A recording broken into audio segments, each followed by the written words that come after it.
Bonjour! La Gamescom est arrivée et avec elle un nouveau gameplay de 30 minutes. C'est super cool. J'avais fait une vidéo sur le premier trailer en mode ASMR. C'était un peu compliqué, je vous remercie pour ceux qui l'ont écouté. Je sais que c'était pas la meilleure qualité.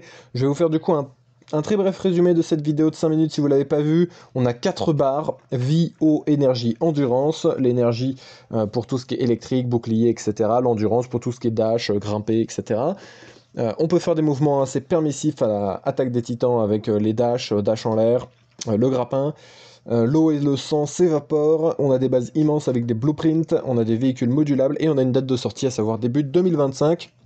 Je vous ai résumé très grossièrement la vidéo du trailer de la Gamescom d'il y a quelques jours et on a eu donc un gros gameplay de 30 minutes et énormément d'informations supplémentaires. Donc c'est parti, on va suivre un petit peu, je vous mets la vidéo là en arrière-plan depuis le début, vous pouvez voir tout le gameplay. Je vais à chaque fois détailler pour chaque partie les petites infos qu'on a, ce qu'on a vu à l'écran. Il y aura aussi des petites infos pépites un peu croustillantes, un peu qui n'ont pas été dit mais que j'ai chopé ailleurs. Déjà, on commence avec la création de personnages. On voit qu'on peut énormément personnaliser le personnage. On ne pourra pas modifier la taille du pénis. Ça a été répété par les développeurs. C'était le cas dans Conan Exiles. Ça ne sera pas le cas ici vu que c'est pas tout à fait dans l'univers de Dune. Disons que Conan, je crois que ça vient de Moorcock, c'est des univers assez sombres, gore, beaucoup de sexe, de violence, etc. Ça peut correspondre. Et là, en l'occurrence, c'est pas pertinent. C'est pas pertinent, c'est pas dans l'esprit d'une, donc ils ne l'ont pas mis. Beaucoup de personnalisation, évidemment esthétique, évidemment des tatouages, la taille, l'âge, etc. Et les choix de personnages, c'est-à-dire que notre personnage a une origine, il a une origine sociale, une origine territoriale, donc Caladan, Keitan, Salusa Secundus, les différents mondes, etc. Et on a des infos sur la trame du jeu, à savoir Fremen are missing. Donc, selon l'empereur et la propagande Sardaukar, les Fremen ont été exterminés, et notre but est de trouver les Fremen. Pourquoi? Pour quelles raisons? Ça reste à découvrir dans le jeu. Je pense que ça peut être assez intéressant.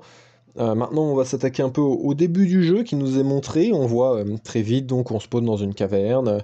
Il y a les stats d'insolation. Il nous montre comment on peut faire de la récolte, comment le soleil peut nous déshydrater plus rapidement et nous tuer. Il nous montre l'épice, il nous montre le ver des sables qui vient, qui mange, comment on récolte, etc. Ok. On a vu aussi tout ce qui est lié à l'attaque de base.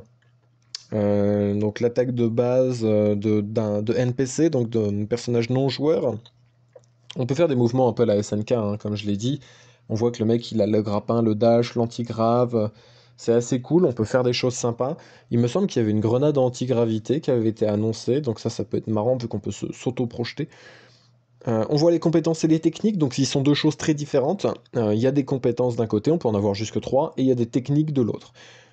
À chaque fois, ça nous permet d'avoir un panel ultra varié. Et donc ça dépend aussi des maîtres, des écoles de pensée, on va dire. Il y a plusieurs classes. Donc il y a le Mentat, le Swordmaster, donc le maître d'épée, le Trooper, le soldat, le Bene Gesserit, donc les femmes sorcières de l'univers de Dune. Et il y en a une cinquième qui n'a pas été montrée, c'est le planétologiste. Je ferai une vidéo dédiée pour chacune de ces classes avec les compétences, les techniques, les arbres de skills, etc. Parce qu'on va pas rentrer dans le détail ici et maintenant. Toujours est-il qu'on peut faire pas mal de choses. Ce qu'on peut voir néanmoins, c'est que les IA ont l'air un peu sourds et aveugles et un peu bof, quoi. C'est quelque chose qui a été relevé aussi par l'interview de Skyheart. C'est que les IA sont pas très difficiles, globalement. On suit avec un gameplay, donc, c'est un gameplay Trooper. On suit avec un gameplay Swordmaster, avec, on voit le corps à corps. On suit aussi avec un gameplay Mentat qui arrive après. Vous pouvez voir les différentes capacités. Le Swordmaster va plus être dans le dash, le corps à corps. Il peut faire la toupie, il peut faire des parades parfaites, il peut faire des exécutions. Le Mentat, ça va être les gadgets, l'assassinat. Il peut scanner les choses. Le Trooper, lui, ça va être beaucoup de grenades et de mouvements. Donc tout ce qui est grappin, etc., c'est lié au Trooper. On voit le build. Le build, intéressant, quand on pose une base, en fait, on réclame une certaine aire, un certain volume. Plus on réclame une grande base, plus on devra payer des impôts à l'empereur. Sinon, les Sardaukar viendront nous casser la bouche. On peut voir qu'on peut construire en groupe avec le système d'hologramme et de blueprint. On voit qu'on a énormément de possibilités. C'est quelque chose qui est vraiment ultra important. Le développeur, Jean-François, World Director de Funcom, nous disait qu'il y avait des gens en bêta fermée qui avaient joué 250 heures et qui avaient fait que du building et qui avaient fait plein de bases différentes dans des styles très différents. Il n'y aura pas que le style brutaliste des films Dune, il y aura aussi d'autres petites choses. Au niveau du crafting, puisqu'on en voit aussi, on voit qu'on peut convertir le sang en eau et que les deux s'évaporent. On peut récupérer le sang de nos ennemis pour avoir de l'eau, c'est très important. On peut aussi cueillir l'eau des fleurs, de façon les ramasseurs de rosée dans Dune, parce que l'eau est ultra importante. On voit qu'il y a des véhicules modulaires. Donc les véhicules modulaires, c'est ultra important. Ça nous permet en fait d'avoir une quantité de différenciation, disons une grande variété de véhicules, alors qu'il y a une base de 7. C'est-à-dire que le développeur a dit il y a 7 véhicules de base, la moto, le buggy, 2 tanks, 3 types d'ornithoptères, et un dernier que j'ai oublié. Voilà, un dernier que j'ai oublié tout simplement. Ah bah non, on est bon. On est bon.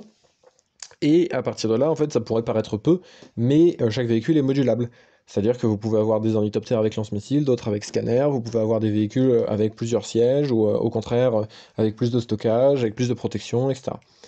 Donc ça permet d'avoir des choses plutôt intéressantes. On pourra aussi personnaliser les véhicules, bien sûr. On voit le loot PvE, c'est-à-dire que vous avez un vaisseau qui s'échoue, le mec arrive, c'est une zone PvE, donc en fait c'est premier arrivé, premier servi. On n'est pas du tout dans du PvP. On voit aussi les Sardocars la nuit, donc n'oubliez pas, on est traqué, hein, notre personnage est un prisonnier échappé.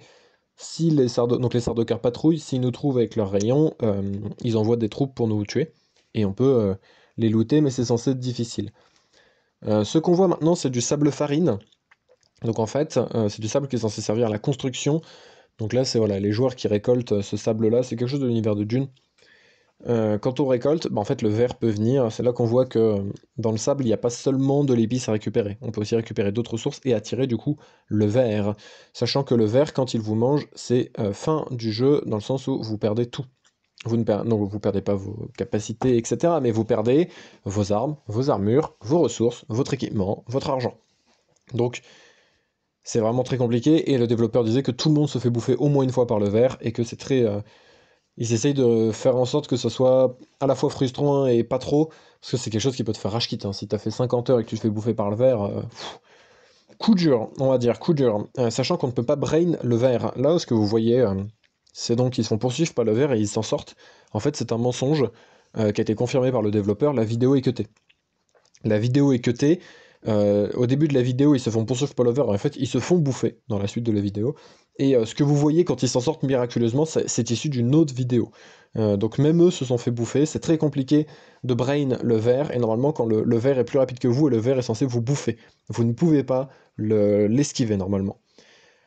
Donc là, il montre les ornis. Je vous ai dit 3 modèles d'ornithoptères. Donc le léger, le moyen et le carriole. Donc le porteur qui permet de balancer des moissonneuses et d'avoir des troupes. Dans la map, il y a un Water and Fuel Deposit. Je ne sais pas ce que c'est. Peut-être une zone à explorer, j'en ai aucune idée. On voit les hubs de joueurs, à voir comment ça se fera. Le but, c'est d'aller voir les PNJ, d'aller voir des vendeurs, d'aller prendre des quêtes, d'aller voir les différentes factions, donc les Harkonnen ou les Atreides, éventuellement de trouver d'autres joueurs, sachant qu'il y aura un chat de proximité, donc tu peux très bien dans le hub parler aux autres joueurs avec le chat vocal, bonjour, ça va, français ou anglais.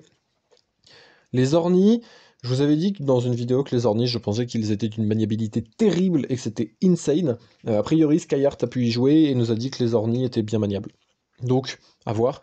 Moi, j'ai l'impression que je sais pas si... comment... Quand on regarde les vidéos, les mecs ont l'air de galérer pas possible avec les ornithoptères. Je sais pas si c'est parce qu'ils sont nuls ou si c'est parce que les ornis sont pas maniables. A priori, ils sont maniables, ce qui penche vers la deuxième option, donc que ceux qui nous montrent ça sont des devs et qu'ils sont nuls. Ça se voit aussi dans le gameplay. Les mecs visent super mal. Là, on peut voir les écolabs, hein. Dans les collabs, le mec il vise tout à côté, donc possiblement les développeurs sont juste très mauvais à leur propre jeu, ce qui est tout à fait possible. Donc les écolabs, des espèces de donjons qui ressemblent à ceux de Fallout 76, c'était une référence qu'ils avaient donnée. Maintenant, ils en ont donné une autre, à savoir les cavernes de Skyrim. Donc, pas des donjons à la World of Warcraft, ok, des donjons plus à la Skyrim, des petits donjons. Ennemis humanoïdes uniquement, pas de monstres que des humanoïdes, parce que dans Dune, bah, il n'y a que le ver des sables, sinon les autres créatures, c'est quoi? C'est des lapins, et des petites gerboises, que de l'humanoïde.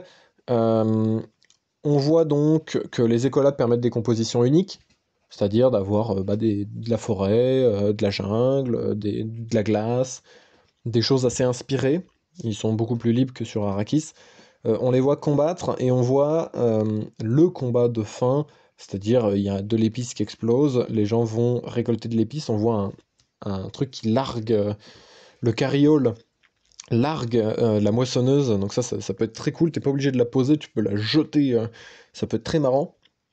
Ensuite, il se tape dessus, il y a plusieurs chars et tout, on voit qu'il y a pas mal de monde, et le mec met un tomper là, un marteleur, et en fait il appelle un gros ver qui va tout bouffer, et il se barre avec le grappin, et ça c'est du jeu, c'est pas une cinématique, donc c'est quelque chose qu'on pourra faire.